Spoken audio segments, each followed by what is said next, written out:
Introduce yourself. Good afternoon, everybody. I'm Angela Sundberg. I'm the Trinidad Rancheria Social Services Director.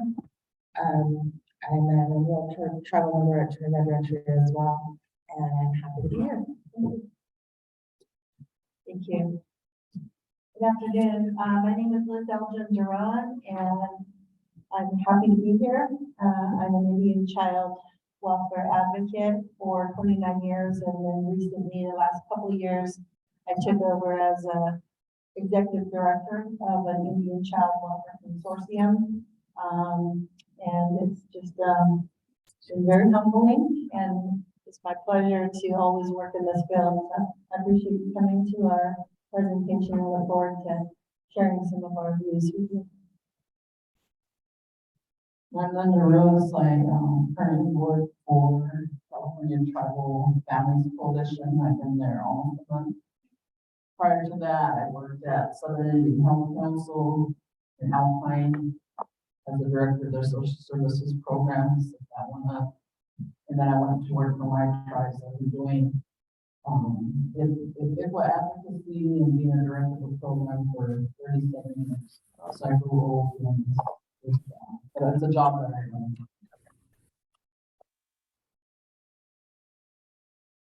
I guess I should probably say my credentials as well.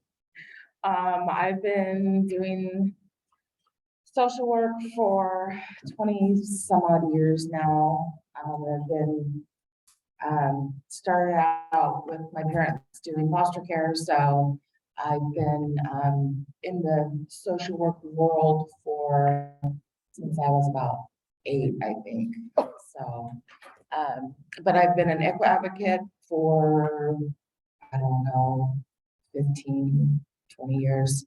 And I've been the director of social services for about 6 years now, I think. And she's also done quite a bit of fostering herself. I just happen to know that about her. So I have some questions for our participants, and then we'll just kind of pass the mic and they will share a bit of what they have to offer in relation to a variety of questions. The first one being, at the heart of it, what does the commitment to the spirit and intent of the ICWA law mean to you?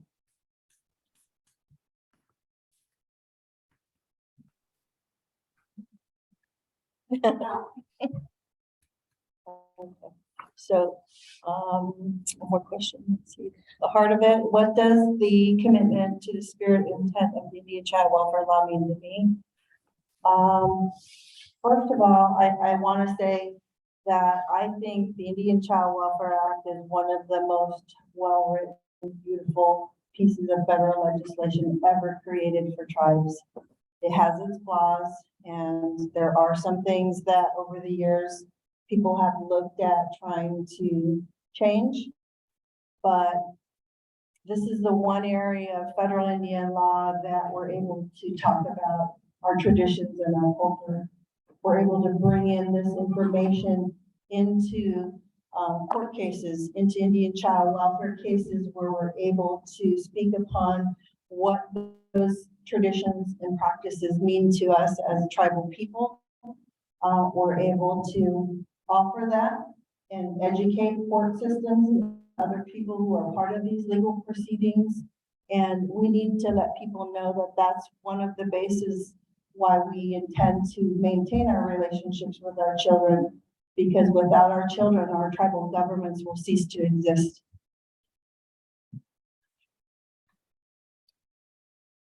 I think for me, just knowing that there's so much healing that needs to happen in our community, and to keep our kids connected to their culture and family and community. These are the kids that are going to grow up taking care of me. And it's breaking the cycles of abuse. It's breaking these cycles of just disconnection of culture and language and all of the things that make us Indian people. And when I think about that and think about when I'm old and who I want to take care of me and the health of who they are, it makes like, puts it all in perspective for me of, you know, really putting in the work to get our kids healthy and to get our kids the help they need, and to stay connected and to stay knowing who they are and their identity, and to be able to carry on our legacies from generations to come, way beyond me. So I guess that's the importance for me.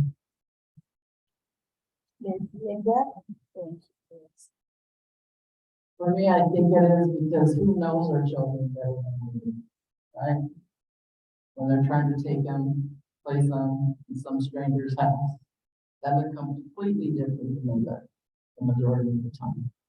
Now, we have a lot of more mixed children that are mixed with different, so we're different shades of brown. But it doesn't change the heart. It doesn't change the heart. That's my thing for doing this for so long, is battling with the county and the state. You know, I was fortunate to be there at the forefront when San Diego had an Indian liaison, then from an Indian liaison to Indian specialty. But I watched, and I'm not trying to offend anybody in here, Barbie dolls coming to the reservation to be able to tell us what our families were doing wrong. This is why we're going to remove the children because of this and that. I'm sorry. I've always been very vocal and very opinionated, especially when it comes to our kids. So needless to say, those first group of the Barbies that came to the Indian Specialty Unit lasted maybe a couple of weeks because they left and they were crying. You know, but I wanted them to know how our families would feel, those kids being displaced. You know, don't come into our world, because that's what it is. Our world is different. You know, don't come into our world trying to tell them, you know, and watching. I remember going to one of the first interviews with a young lady who had her kids removed. We had to go down to the CPS office in San Diego. And that mom was so upset, she wouldn't cry, but she kept laughing. And then I'd say other stuff to make her laugh even more. But by the time I got back, I worked for Southern Indian Health Council in Alpine. The executive director called me in the office. He goes, "What happened today?" And I said, "What do you mean?" I said, "We had a child would be removed. Are you related to the mom?" And I was like, "No." Well, the supervisor called and said, "You guys were in there laughing." It was very unprofessional. And I said, "You know why she was laughing? To keep from crying." I said, "That's why." I said, "How would you feel if somebody took your children away from you?" And just from like day one, simple things that they thought they would come and tell us, you know, there's a wood stove. Don't let that baby touch that wood stove. You know, I'm here because I heard you have a wood stove. There's a baby here and she's starting to crawl. She's going to touch it. She's going to get burned. Grandma said, "We've raised 7 generations already in this. None of our kids have ever gotten burned by that wood stove." You know, and today I live high on a mountain on the reservation I'm from. And I have a wood stove. My grandkids never got burned on that wood stove either. It's like, you know what, we don't have enough sense to raise our children the way we need to raise them culturally and traditionally.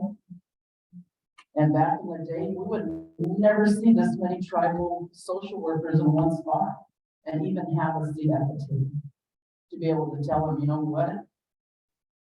This is the way it needs to be because this is our future. Just like Liz was saying, just like Angie was saying, this is our future. Without these children going out into that world and not coming back, what do we have? Where is our future leaders? And the main reason I did it was my mom was a product. My aunts and uncles were product supporters. My mom and her youngest brother, because they were the youngest, they were remote and they grew up in town. So I had to find my way back. And you know, going back in sometimes, even though I look just like them, dark, round, it's still hard. You know, you lived in the city. But they weren't ready for me on the reservation either, because you know what? It's like, it doesn't matter, because this is my birthright, nothing else.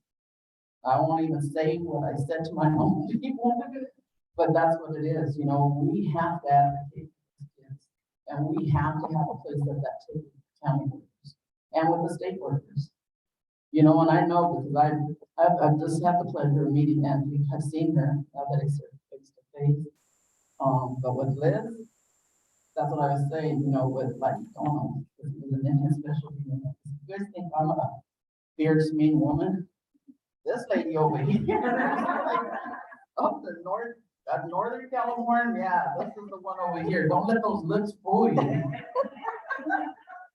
Just even for the title of for the conference,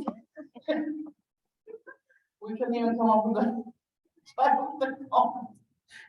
Because I mean, but that's what I mean. We have to have that humor along with it to keep us balanced too. You know, but when we go to that table, we have to be serious. You know, sometimes I do shed tears, some because I feel sad, but most of the time because I get so mad I can't get the words out fast. But in San Diego, we're fortunate enough to have so much collaboration with the county that, you know what, it's like, there comes Linda. Like, I know. Or go get new workers. Oh, yeah, I heard a lot about you. I said, oh, I bet you did. And it's like, what do you guys do that for? You know, what do you guys do that for? To try to scare people? You know, it's not a good thing. You know, I met with a young lady, she's in the room today, and she was like, how do I do it? You collaborate with those tribal people, with those advocates. You know, it's different for me now working with California Tribal Families Coalition, because I've always been a frontline worker director. And like Bobby Sue will find out, she's the director, she's the worker, she's all of it. You just wear several hats for one position. But coming here as their one of the tribal people specialists, it's a different role, but it feels good.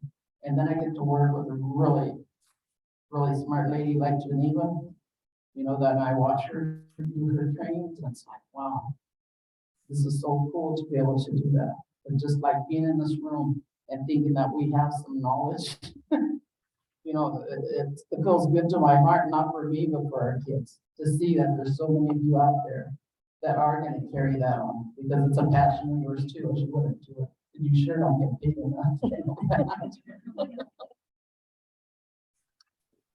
Oh, Linda's already made me suck up like 3 different rounds of tears. Thank you all for that. My next question that I humbly ask you to reflect and share on is, why are ICWA advocates so critical to ICWA compliance, right? So we've talked about legal representation and how that's such a missing piece of the Indian Child Welfare Act. You know, tribes, you know, are the only party who are not appointed legal counsel, and some tribes are able to, you know, retain in-house or contract for outside counsel, but that doesn't replace and should never replace the work of ICWA advocates. So from your perspective, why are ICWA advocates so critical to ICWA compliance? I guess I'll go first. I think that ICWA advocates are so critical because I look at other families going through the tribal court system, and they do not have the support. They do not have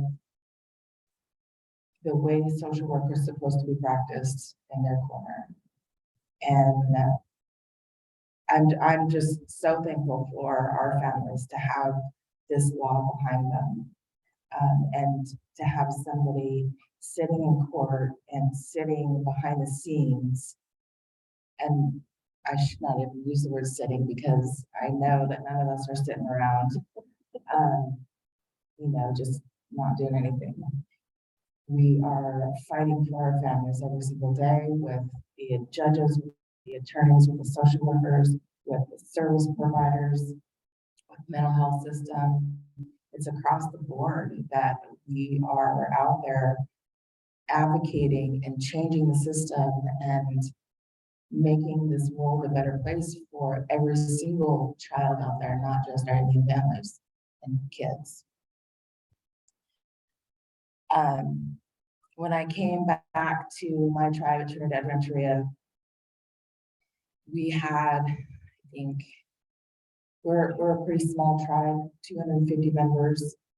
I think we had about 8 or 9 kids in the system, in out-of-home placement. And with all of the advocacy and the active efforts that my team and my social worker have put into our families, we have had for the first time ever 0 children in out-of-home care.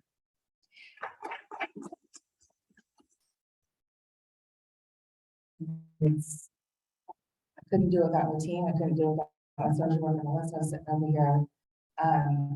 But it's because of the advocacy. It's because of the relationships that we have with our families and the engagement that we are able to have with our families, and the trust that we can build because of our honesty, our direct conversations, and always being there and supporting our families no matter what, no matter where they are in their process of healing and coming back to being healthy and being able to parent their kids. It just wouldn't happen without the support and the advocacy of our social workers. So.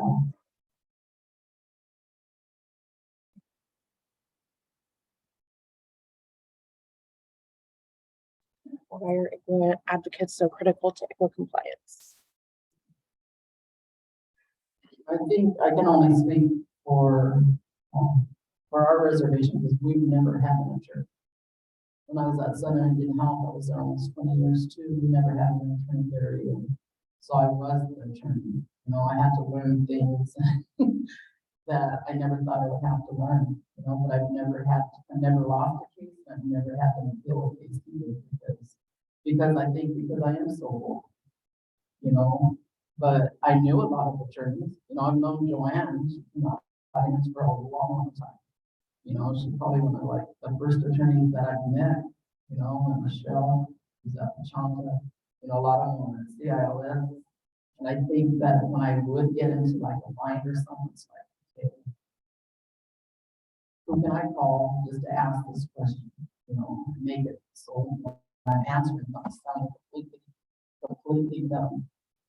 But I didn't realize till today, my cousin in the room, and we're talking, and, you know, I've been taken before the council a lot of times too, because when you're dealing with their families and their kids, or, you know, nieces, nephews, whatever, their kids are getting removed, even though we're placing them with family so that they can be safe and we can help this family, you know, get their act together so that they can go home. They're still mad, you know, you're sitting there. And that's what my cousin will say, she was, this is her signature thing. I was like, yeah, because I tell attorneys that too. I'm not here to act on the council's behalf. I'm not here to act on the mom and dad's, the aunties of their grandma. My job here, and the law says to act in the best interest of that child. And as long as I can do that, I can do that. And if we don't have those advocates in the community that are able to go up against that for our kids have to know that. And that's what I mean. That's what I'm saying for all of you guys in this room that do this stuff. It's not easy. It's not easy, but you got your hearts in it, because if it wasn't, you wouldn't do it. That's what I think is so important. And it's just like Angie was saying, at least they have people in their corner, you know, and the parents, if I can count the number of times, I mean, I've been cussed out, but at the end of the day, when they were unified with their kids, they come back and they're crying and they're embarrassed. You know what? Thank you. Thank you for making me do what I needed to do to be able to parent my children. And now they're being able to be in the community and be foster parents or guardians to their cousins or their sisters' siblings that they never thought would happen. You know, we're using them because they went through programs and they've gotten help. You know, that's what I'm saying. Who's better than us to work in our own communities? Because we know what the need is and we can tell them whatever way we need to tell them. And yeah, they might get mad at us for a whole second, but at the end of the day, our kids stay put, right? So why are Indian child welfare advocates so critical to the compliance of the Indian Child Welfare Act?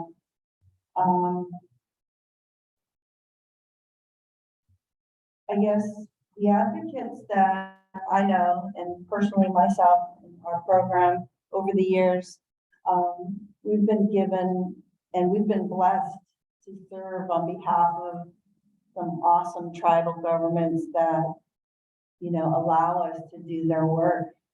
I mean, this is like the biggest blessing for me to see that we're a part of making a difference in our kids' lives. You know, we're the direct link. It's not about arguing in court, or it's not about, you know, getting mad or doing things that are off the hook. Sometimes, sometimes we do. But it's really, you know, we're trying to keep that connection with our children. So our tribes have created programs that allow the advocate to speak on their behalf, to, you know, fill that void for them, because as a government, they don't get to go out and do that day-to-day work, you know, frontline work that Linda and Angie were talking about. You know, we're able to participate in those CFTs. We're able to do those home studies. We're able to sit there at crime scenes or on the side of the road picking up our kids. You know, we're able to take the kids home with us if that's what need be. We're able to, you know, offer the cultural services that many of our children don't have and don't have the ability to participate in. And, you know, I'm lucky enough that I come from a family that's, you know, highly spiritual and highly involved with ceremony, and got to know that growing up. And I took it for granted that, you know, all Indian people have that, and they don't. And it wasn't until I got in this line of work that I realized, wow, that has sustained me in my life. You know, because I was out there doing all kinds of things when I was a young kid, but I always knew that I could not walk in two roads. I could not walk that other path if I wanted to be involved with my ceremonies. Could not do that. I at least knew that. And the more and more people that I run up against and work in this line of work, a lot of our clients know that. So we don't see them. They won't come around when something good's happening, right? But it's because they know. I always hold that hope that is what you will come back to. That is what you know. And that's what we have to be there to deliver to the kids that maybe miss that. Their generation of parents miss that. And we know all the reasons why they miss that, right? There's a lot of multi-generational issues that get handed down. It's not their fault, but we're there to, you know, as a catch-all. We see that, we see the trauma, we see the heartache, we see all that, but we also see the reunifications, we also see the blessings, we also see the awesome, vibrant things that our children are able to engage in when they're, you know, met with the right people. And that to me is the beauty of the advocacy work. You know, we get to sit and talk to these children, and we get to sit and talk to our tribal leaders. We get to sit and talk with these families that we're studying, you know, for the home study. We get to know them. I want to know everything about you, and I want to know if you can do these things for our kids, because if you cannot commit to that, then I'm sorry, we have to find someone else who can, because this is life altering work. And to me, it matters.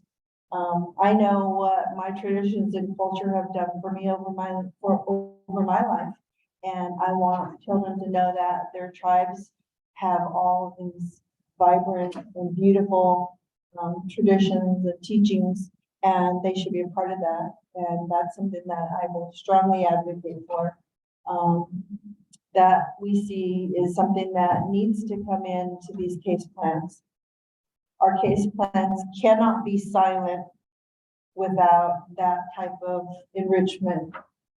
Our doctors, our clinicians, our mental health providers, our people who are teaching parenting, our substance abuse providers, our domestic violence trainers, all of them, if they are people who work in our tribal communities, those are who I want my families and my children to visit and see, because these are seasoned people who know our people, who know our families, who know our communities, and that's the best option for them. So I'm going to be advocating for that, and that to me is really promoting the active efforts piece of why we do this work. It's all about being that voice for the kids, and so that's something that I believe in, and that's I think the complement to the advocate's role is that we get to be the voice, and we better be a good one, right? Better not mess up. Sometimes, things go south, but we have an opportunity to fix it because we all have the ability to communicate. We all have the ability to embrace and love one another and show each other that we all can heal together. And we need to remember that because we're nothing by ourselves. Okay, we need everyone in this room, and I'm glad I have these colleagues and the people over the years, because very hard work, but it's so enriching and so beautiful to see that it's still going strong. I just want to add one more thing too, as far as like the advocacy work in court over the years. I also am the one representing our tribe, and I worked for your tribe for many, many years as well. And so I've been present at many different courts and many different counties. And the judges and the attorneys all get to know you. And because of our relationships with our families, we all know we're working in a broken child welfare system that doesn't work for our families. And when you're in court advocating for your families, I'm able to sit in court, and if there's questions, the judge can't get an answer from county counsel who doesn't really know these families. They don't know what's going on, and they can't answer the questions. The attorneys usually can't answer the questions because they don't even know who their clients are. They don't have conversations with their clients. And so every single time I'm in court, if there's questions, they look to me and say, what's really going on? Or if, it's an outdated court report, or if there's miscommunication or misinformation in the court report, I can say, no, Your Honor, that's not correct. This is what's really happening. This is where the child really is, or this is the correct information. And it's to the point to where, we have now, because we've been there for so long and we've been so consistent and we've built those relationships with the court, we can advocate in court with a ton of credibility and be very effective in court because of that credibility. And if we didn't have that voice in court advocating, things would go way more sideways than they already do.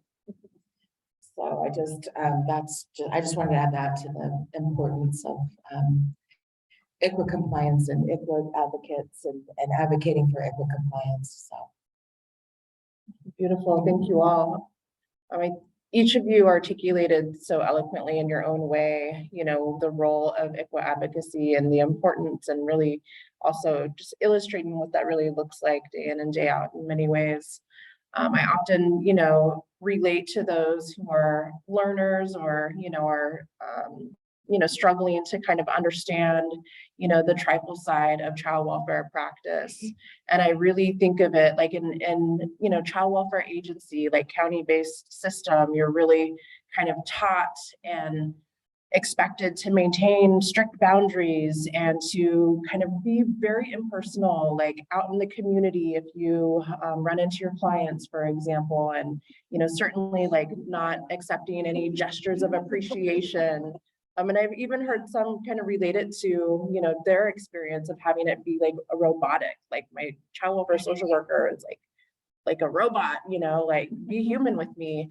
Whereas on the tribal side of child welfare practice, the expectation is to become family. Like, our advocates become an extension of family, and the bond, maybe it starts off rough at times and families are upset, but then over time, those relationships just are so deeply developed and last a lifetime, right? You see, former clients in the community years later, and you get to know their kids and their kids the longer you do this work, and it really is a different type of expectation of relationships built between the professional and the families.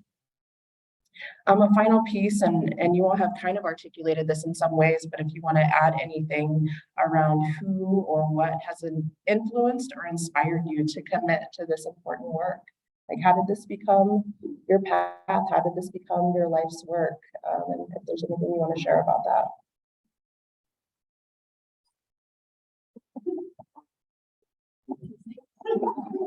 What did it? I think for me, it's because my mom, her family growing in the system. At that time, they didn't have, none of this. They didn't have, Indian specialty. They didn't have, the law. They didn't have any of those things. But my mom, like my aunts and uncles, they were older, so they went to boarding school. My mom and my uncle were the youngest. They got put in San Diego in a black home. But how ironic is that her name was Mrs. Joseph, who ended up being her one and only son, ended up marrying my oldest aunt, who was 15 years older than my mom. She came after she graduated high school to visit my mom and my uncle. They met, got married, and had 8 children. The thing is with Mrs. Joseph, we called her Nanny, because that was their grandma, so we called her Nanny. She would bring my mom and my uncle to San Diego. She knew how it should have been way before the county knew. So when I moved home, everybody was like, yeah, remember we used to go down to San Diego and we have to go to the hospital and get our shots and stuff. You guys gotta go to the hospital and get shots like you, like dogs. Like literally they would just like, today's shot day and we have to go into San Diego. So we all would stop at Mrs. Joseph's house.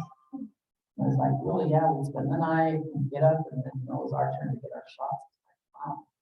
And then as I started doing this work, I thought, wow, Nanny she was way ahead of her time because she kept my mom and her uncle, in the community and the people there, our cousins and stuff knew that.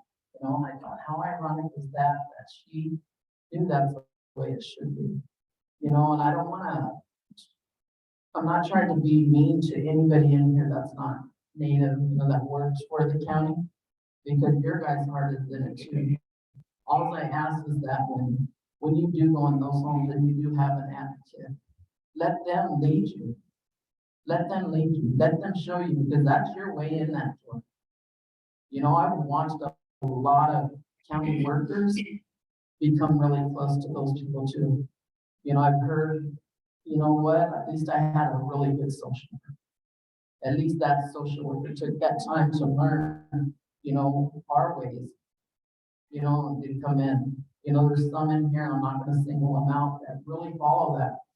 Linda, what can we do? Find them a home if we don't want to. This house is a mess, but if they can make it, we just put this, even if they get trash bags, get them some trash bags, put it out there. Because they know that those kids still, they need to be there. You know, back in the day, you wouldn't see that happen. And it's like, man, we're out of homes. What if we're out of homes? Then you can find one. It's like, okay, I'm a miracle worker, you know, but I don't know. I don't know how, but it usually pans out that find something. You know, the last one was really, really hard. And I will think we'll pierce up because we went and it's like, well, just get trash bags and we'll do this and we'll do that. And as much as we tried, the parent just didn't want to budge. You know, didn't want to budge, even send people to the house, and it hurt them just as much as it hurt me.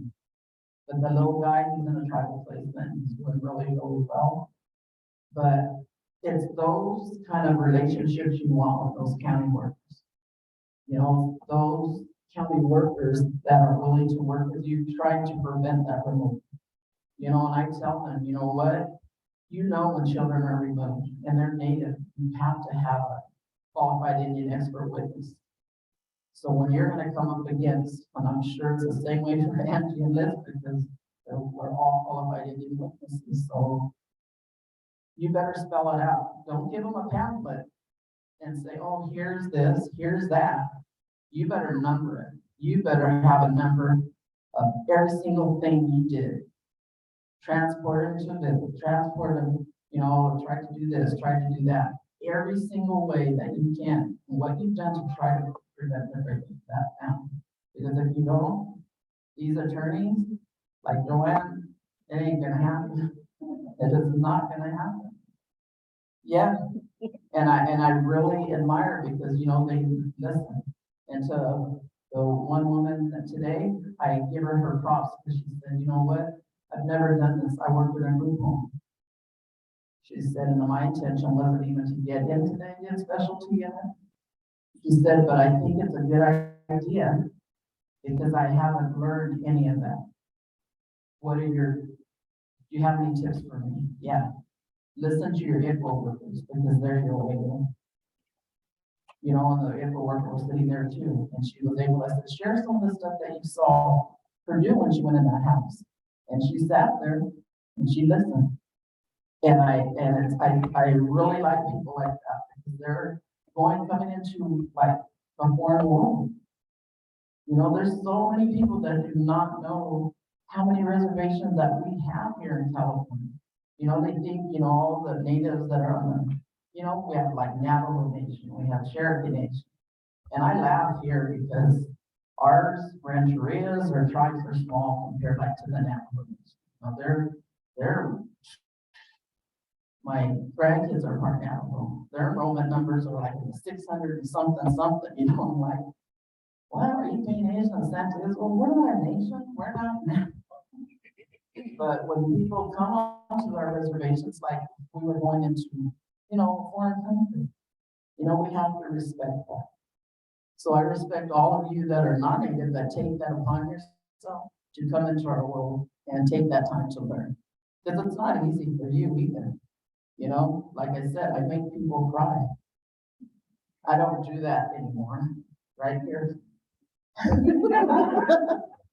I don't do that anymore because I think people that are in the work that aren't native, I think they're in it because their heart's in it just as much as ours. So that's why I want to say I want to give those people their props too.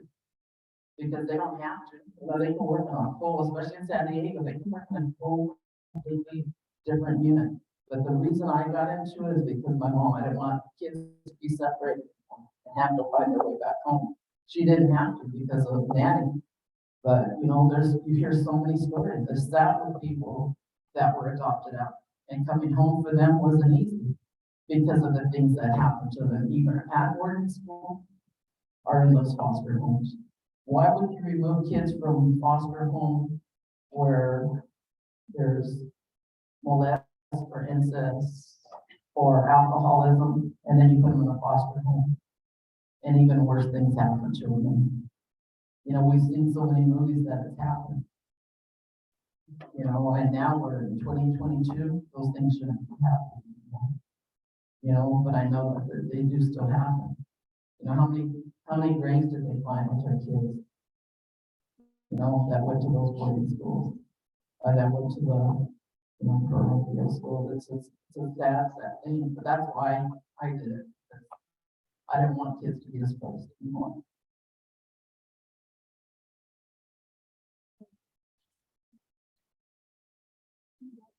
I think for me, it was kind of a boring thing for me, I suppose. My parents did foster care growing up. I think I already told you guys that. I remember specifically, some of the first babies coming in, I get so attached, because I wanted a sister so bad, because I was in between two boys, my brothers, and I just wanted a baby sister, because my brothers were, relentless.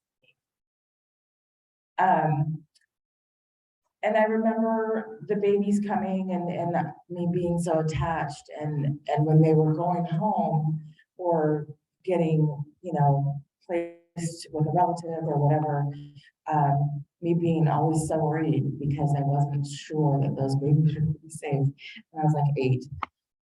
So I was born with it, I suppose. But I never knew what I wanted to do when I grew up. I don't think I still do know what I want to do when I grow up. But when I went to college, I took a social work class, or it was a sociology class. And I was like, oh, that was easy. It was like a no-brainer. Coasted right through that course. So it became a major. And I graduated. And I said, I either want to be, I love traveling, because I love learning new cultures, I love conversations. So I either wanted to be a travel agent or a social worker. And so I was a travel agent for 3.5 years. And then the internet hit, and travel agents took a big dive. So I thought, well, I guess I'll really start my career, which I knew all along that I was probably going to do anyways. So I started my social work career and became an ICWA advocate right off the bat, and had some great mentors to really introduce the Indian Child Welfare Act, and a whole new world opened up for me, and a whole new way of figuring out how to keep kids safe and how to keep kids connected. And I think throughout the years, so many things have inspired me. Well, one, I'm just super stubborn. And so I don't like to take no for an answer. And when people tell me no, when I know it's the right thing for families, I'm like, game on. So it's always kept me inspired because I'm super, super competitive. And I know that we can find ways to figure out how to get these families what we need. And I know that there's plenty of funding out there that the county likes to hide, and the county likes to, So the more educated that I became, the fiercer the advocate that I became, and the more we were able to get our families what we needed, and change their lives, and really make families whole again. So I never got bored with the work, because I get bored easy. Like, I could never imagine just doing paperwork or doing the same thing over and over again every day, because I would be like super bored.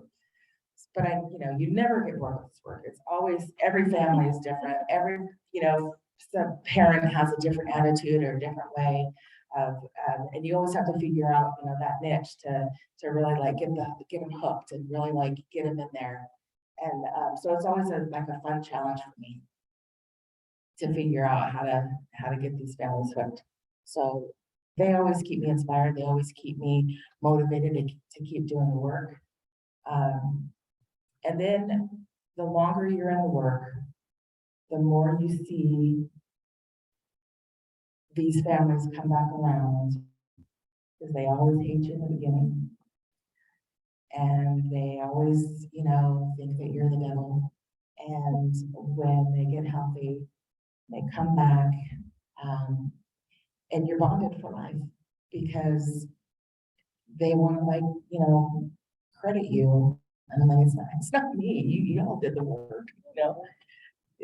And so, to watch those families come back, I have relationships with all the families that have been successful and reunified, and they continue to come back and ask for help, and they continue to inspire me, and they continue to make me want to stay in the work. Even when I get burned out all the time, I get burned out, and I'm like, I just need a break. What should I do next with my life? And I can't leave these, I just can't leave the families because they keep coming back. And even like, I just had a girl I was worked with a long time ago. She was just a kid, and she's going through the child welfare system now. And I got a call out of the blue. She's not a Trinidad Rancheria member, so it was, you know, like, how can I help you? And she was like, what do I do? Can you be on my team? And so I can't, you know, legally help her in court, but I'm able to be on her team as far as her support system. And you know, the county is really nervous about that we're doing. Because I think we probably all have the same reputation. Oh crap, here they come.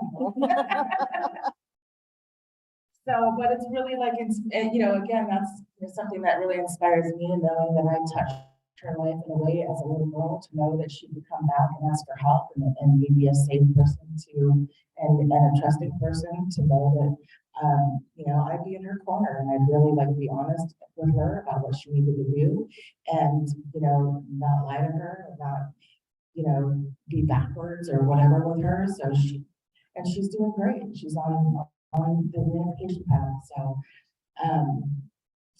just things like that continually inspire me, over the years, to keep me motivated doing work. Thank you. I think my biggest influences were my grandparents, and then of course my parents, but also people that were not directly blood related, but were very positive adults in my life. And so, you know, I have gratitude for my parents, my grandparents, and others who cared for me, loved me, and showed me the values. But there's also been people in, you know, my growing up, you know, community, staff members and youth programs and teachers, and, you know, just a whole array of people that I've come across and met in my life that have really inspired me and influenced me, you know, just to know more, just to want to know more, just to want to be involved. And so, you know, it's probably a lot of people that we work with too, that, you know, we get influences from everyone, and it's no mistake that we meet each other. You know, Creator put us in each other's path to learn from each other and to really get to know one another. And, you know, we don't question that. I think I could not have been a very good Indian child welfare advocate had I not worked in tribal government work, though, for my dad's tribe. I was the tribal chairperson for my dad's tribe, and I look at what does it take to govern, you know, what is a good leader, and, you know, I thought about it, and I could not have probably done the work I've done at a leadership level had I not done Indian child welfare work, because you have to know the pulse of your people. You have to know those needs. You have to be able to know that these are what our families are experiencing. These are the things that they're lacking. These are the things that can help promote them and keep them well and keep them safe. And I went through all of those tribal service programs and non-tribal service programs as a young mom, a single mom. And I utilized everything that was out there as a stepping stone. And so I became very knowledgeable about services and programs that were out there that were designed to keep families, intact. We look at that now and we call that active efforts because now there are culturally based services that also do that. But in my day, when I was growing up, I had to utilize non-tribal services and non-tribal people, but they were very good influences that said, you can do this, you can do this, you can do this. And so a lot of encouragement along the way. I think one good thing that I want to say about my great grandma, who I was named after, so in our tribal communities, we have the Pomo tribes who will make up 3 counties, Lake Mendocino and Sonoma, and there are 23 different bands of Pomo people. There are 7 different dialects, and my great grandmother spoke all 7 dialects. And so she also was fluent in reading and writing, and that was kind of unheard of in her day. So she was in charge of the ranches in the community, and all the families kind of went to her to gain work on the orchards, because at that time, that's where many of our families were employed, is in the fruit fields, the apple fields, walnuts, whatever hops, whatever was there. And she was experienced in that because she knew how to read and write, because she was able to communicate in tribal dialect language with many different families and communities. A lot of people went to her and really highly respected her. She went on to have 3 sons and 5 daughters. My grandmother is one of them. But some of the stories I remember hearing growing up from my dad was, oh, your great grandma was this and she was that. And so I really got inspired knowing that I had this really awesome great grandmother to look up to, not only because she was fluent in reading and writing, but also in managing and helping families, putting them to work and managing that piece of it. But she also protected her family. Back in those days, this is what I was told, is that many of the men used to come from the town, and they would come up and pick up Indian women on the reservation, throw them in their truck, and go have their way with them, right? Well, my grandmother, my great grandmother, they called her Gami. She would sit out on the porch with a shotgun, and she would say, "Not on my watch. You will not take any of my daughters." And, that became something that was well known, that she was fierce and she was going to protect her girls. And we're not having that, not today, not now, not ever. And so that, I grew up hearing that and thinking, oh, I'm named after my great grandma, so that to me was like, wow, that's pretty awesome. But she also gave me my tribal name. My name is ICWA. And myself and all my siblings were named by my great grandmother. And we say that when you pass over and you go into the spirit world, you say that you're called by that name because that is your given name. The other names, they just kind of get us by day to day with the driver's license and birth certificates and things. But when we're called home by our tribal names. And when many of our children come through this system, through this process, many of them don't get an opportunity to participate in something like that. So working on behalf of the 6 tribal bands that I have over the last almost 30 years, we have 2 of the tribes that still participate and have those child naming ceremonies. Those are some things that are written into those tribal customary adoption orders. Those are things that our tribes are holding for these families so that they know that they can have these names and they can go through ceremony, and then possibly at the end of their life, they'll know that that's the name that they're called home.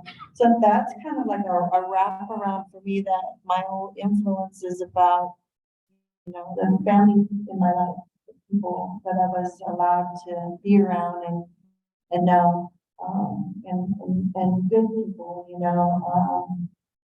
and we also learn from bad people too, right? And we know who to stay away from. I was always told, oh, we don't go over there, or you don't trust that person, or, you don't do this or that. And we learn those things, but that's because we've got guidance from people who care about us. And, my mom was an Indian child welfare, advocate for 40+ years. She ran a program for me. My dad also worked for the National Indian Council on Aging, and he was in Poor People's March down Washington for the Indian civil rights and all of the national legislation leading up to the Indian Child Welfare Act. And so, you know, I really kind of inherited things from my folks and my family. And it was like, well, then that's what you do, is you take up that next phase, that next step, and you just carry on as if that's part of your life. You know, we're like she says, we're born into this. Sometimes it's glamorous, right, Linda? And you know, it's an honor. So I appreciate having the opportunity to share that with you today. It's been my honor.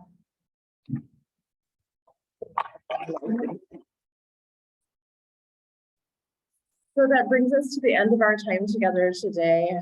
I do encourage, you know, if folks do have questions, maybe, you know, talk to these ladies outside of, as the, you know, session is breaking up or whatnot. It's just such a gift to have so much knowledge and experience here at this table today. I am completely honored to really sit beside each and every one of you, because I absolutely consider all of you, you know, my teachers, my mentors, you know, part of my inspiration, and just even system of accountability of like making sure that, you know, we're working hard and doing it right and continuing to push forward. So I have a little gift for each of you that I, you know, want to share just as a token of appreciation and love and gratitude. And I just, if you would all just join me one more time and really just appreciating each one of these ladies. I don't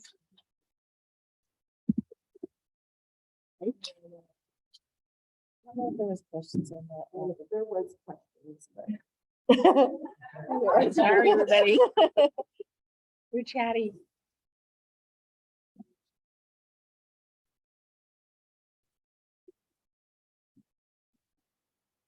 I know.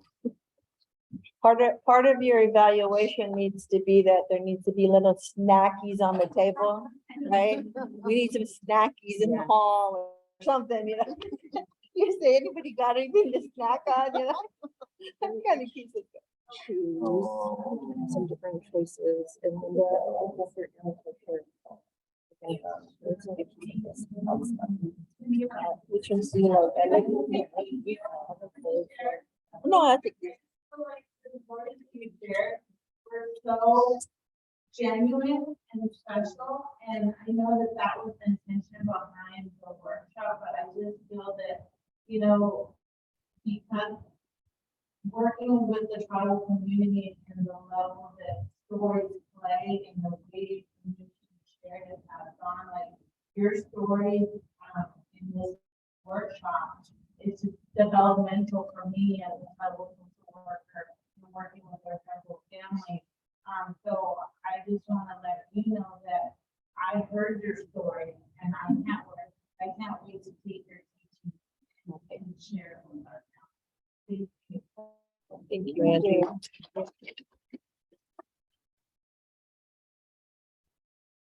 How many advocates do we have in here? How many do you have? Formally or Doesn't matter. Yeah. Everybody. Yeah. And how many county workers do we have? That's awesome. Yeah. I An just attorney. also, yeah. I think, yeah.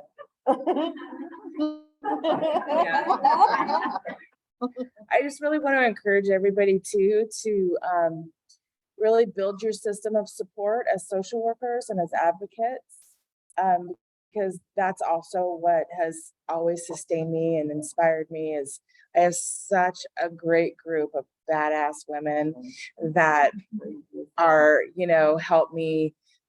Jet's one of them. Geneva's one of them. All the ladies, you know, that have really, like, you know, helped me sustain myself is really kind of like gotten me through the years. So I really encourage everybody to find your system of support and really like, you know, find a chance to inspire each other and get each other going again when you know, because you do burn out all the time and you do, you know, want to give up sometimes. And it makes it that much more rewarding when you don't. And when you can find ways to re-inspire yourself and to keep the work going.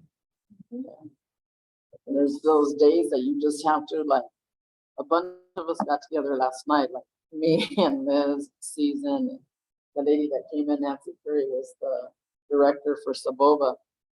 And we have other friend that passed, but after the dinner last night, we was like, let's all get together and just go bring back memories.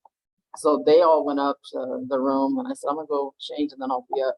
The elevator is way down there and the other room was way at the other end. I got up there, you know, we sat in there and then I got in there. It's like, gee, they're just loud. And I thought, man, it's even louder now because I'm in there, you know, but that's what keeps you going is because we meet each other, like you're saying, that camaraderie. You have to have it because if you don't, what do you have? You know, I think for all you new workers, one day you guys are going to be sitting up here and you're going to be saying, you know what? Yeah, we met and now we're sisters because of the work that we do. Your stories, your guys are going to encourage other people, you know, and our thing was supposed to be like OGs passing on the torch, but prima donna didn't want it to be OGs. Where I was like, okay, that's good, you know. I mean, she didn't care. Karen, God bless her, you know, she was supposed to be here too. We've all worked with Karen for a long time. But you know what? We have to keep that laughter going because it's the only thing that's going to keep us, you know, keep us grounded. You know, and I see all you guys in here, and you guys have that passion too. Whether you're an attorney, whether you're a county worker, whether you're an advocate, you know, those kids need you. They need everybody in this room. You know, and even teachers, because, you know, we have, you know, she's non-native, you know, she's going to stick out like a store's thumb over there because she's really blonde. But, you know, she works at San Diego State School of Social Work. And she's learned from her mentors are some of the best people. Yeah.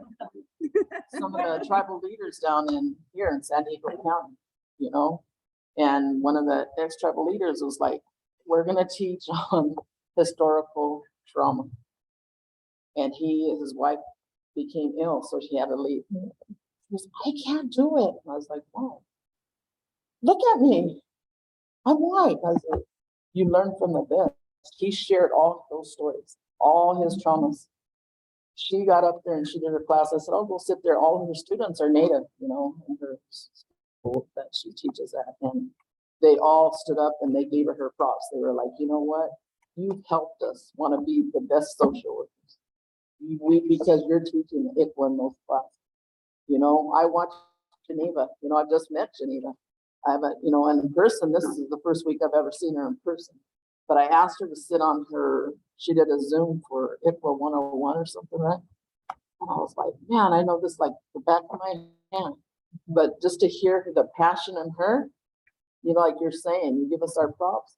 Listening to Geneva, she has that same spirit. And she's like, and she told the student, she goes, yeah, and then, you know, because we don't want them in that, what do you call it, broken ass system. Oh man, I like it. And after I told her, you know what, Geneva, I know this act by the back, but she rocked it because you have that spirit. That's why you're crying, you know, you're making us all cry because it's here. And as long as we keep it here, our kids will be here with us.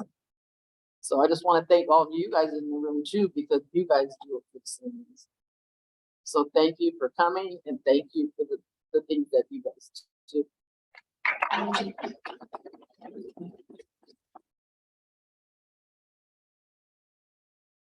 Thank you. Thank you. Yeah. Look at these ones. Yeah.